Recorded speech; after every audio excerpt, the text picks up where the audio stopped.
الآن نتعرف على موعد مباراة نادي ريال مدريد ونادي قادش. مباراة ريال مدريد القادمة في الدوري الإسباني في إطار الجولة 29. نتعرف على الموعد والتوقيت والقنوات الناقلة لمباراة ريال مدريد وقادش.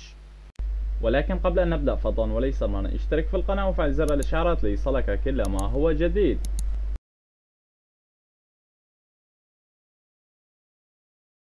موعد المباراة يوم السبت 15/4/2023. نادي قادش يستضيف نادي ريال مدريد في إطار الجولة 29 ضمن منافسات الدوري الإسباني. ستقام المباراة على أرضية ملعب نادي قادش، وستنطلق بداية المباراة في تمام الساعة 10 مساء بتوقيت مكة المكرمة، وبتوقيت العراق وسوريا، وبتوقيت مصر في تمام الساعة 9 مساء، وبتوقيت تونس والمغرب والجزائر في تمام الساعة 8 مساء. وستذاع المباراة عبر قنوات بين سبورت الرياضية.